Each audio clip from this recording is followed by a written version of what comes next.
I didn't plan to say all of this, but here it is. Sometimes you have to stop looking for an apology you're never going to get. I learned that at 14. That's when a 25-year-old man shot me. And in that moment, something in me shifted. And it wasn't just physically, it was mentally. I made a decision, a very intentional decision that I didn't even realize that I was making.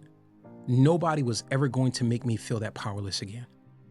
And if you live through something like that, you understand. That doesn't feel wrong. It feels like survival.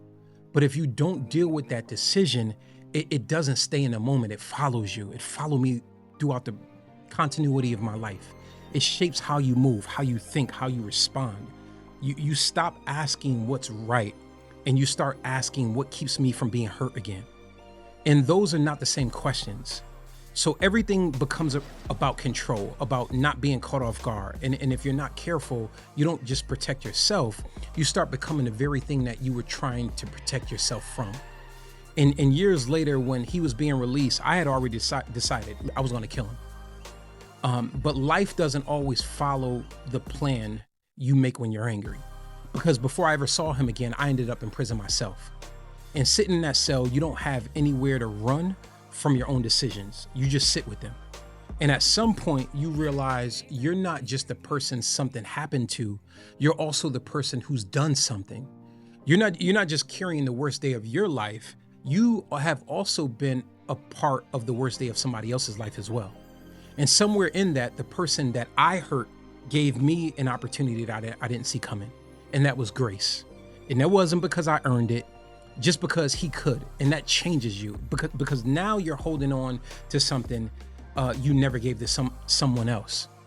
So when I came home, I thought maybe that I could sit down with the guy who hurt me, not to fight, just to ask a question. Why? Like, why did you shoot me?